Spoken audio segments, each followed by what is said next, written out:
ma aha markii koowaad ee ciidamada Mareykanka ee Africom ay duqeymo noocan ah ay fuliyaan. wararka laga helayo taliska howlgalka Mareykanka ee Afrika ayaa lagu sheegay inay ciidamada cirka Mareykanku ay duqeymo ka fuliyeen degmooyinka Saakow ee dalka Soomaaliya gaar ahaan Jubbada Dhexe. wararka ay baahiyeen ciidamada Africom ayaa waxa ay ku yiraahdeen Mareykanka oo kaashanaya saaxiibadiisa Soomaaliya duqeyn dhinaca cirka ah ka fuliyeen goobo u dhow degmada Saakow ee gobolka Jubbada Dhexe ayagoo halkaasi ku beegsaday xubno ka tirsan ururka Al-Shabaab siday hadalka u dhigeen.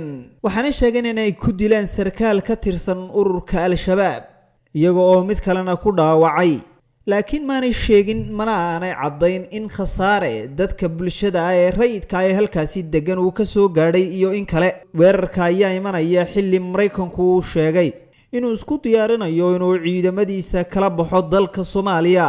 waxaase jiri doona ciidamo kooban oo Mareykanku leeyahay oo ku sii sugnaan doona gudaha dalka Soomaaliya, kuwaas oo la sheegay inay dawladda Soomaaliya gacan ka siin doonaan la dagaalanka dhinaca ururka Al-Shabaab.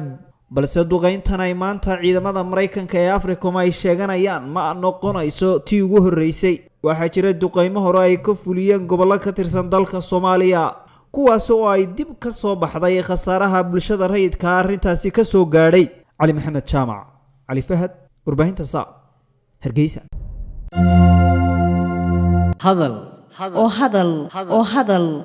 oo ku hadal bishii oo dhan $7 oo kaliya.